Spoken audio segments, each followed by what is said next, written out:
वार शुक्रवार रात्रीचे 9 वाजलेले. पोलीस अधिकाऱ्याच्या केबिनमध्ये 50 गुंठे जमिनीचा वाद, 2 बंदुका, 6 गोळ्या आणि गोळीबाराचा थरार. हा गोळीबार कुणी नामचीन गुंडाने नव्हे तर भाजपच्या विद्यमान आमदाराने केला. नेमकी ही घटना का घडली, त्यामुळे भाजपचा राजकीय चेहरा मलिन होतोय का असं देखील दिसू लागलंय.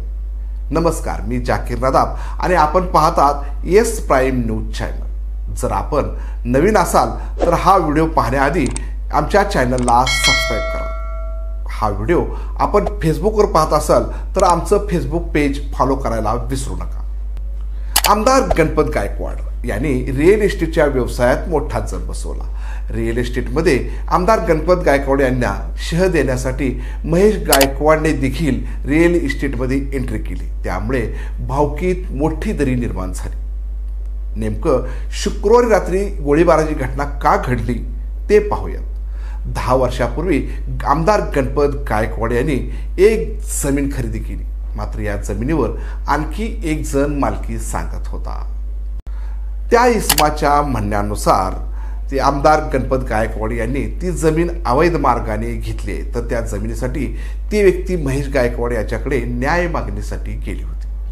तर त्याने आमदार गणपत गायकवाड यांच्या जमिनीवरील भिंत बळजबरीने पाडून ती जमीन ताब्यात घेण्याचा प्रयत्न केल्याचा आरोप आमदार गायकवाड यांनी केलाय. हा वाद अखेर भाजपचे गृहमंत्री देवेंद्र फडणवीस यांच्याकडे गेला. मात्र तिथे कोणतीही तडजोड झाली नाही. त्यानंतर हे प्रकरण मुख्यमंत्री एकनाथ शिंदे यांच्या दारी गेला. परंतु तिथेही हा वाद पुन्हा बघू या शब्दावरच थांबला. त्यासाठी दस्तूरखुद्द पोलीस अधिकाऱ्याच्या केबिनमध्येच हा वाद मिटवण्यासाठी दोघांनाही बोलावण्यात आलं. मात्र दोघांचे कार्यकर्ते पोलीस स्टेशनच्या बाहेर जमू लागले.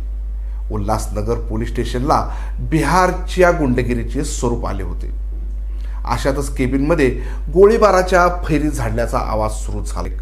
वरिष्ठ पोलिसांनी सांगितलं की महेश गायकवाड हे शांत बसून पोलिसांचे म्हणणे ऐकून घेत होते.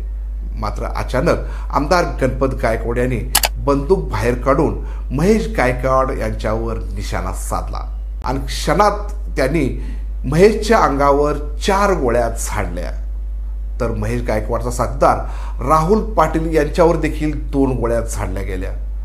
मात्र राजकीय पटलावर या घटनेचे तीव्र पडसाद उमटू लागले. या घटनेतून भाजप हे राज्यात गुंडगिरीचे दर्शन देऊ लागले का?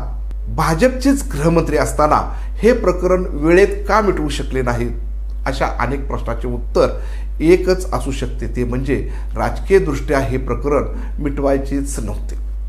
त्यामुळे आज महाराष्ट्रात बिहारी विचाराची प्रवृत्ती प्रवेश करते का असे जाणवू लागले.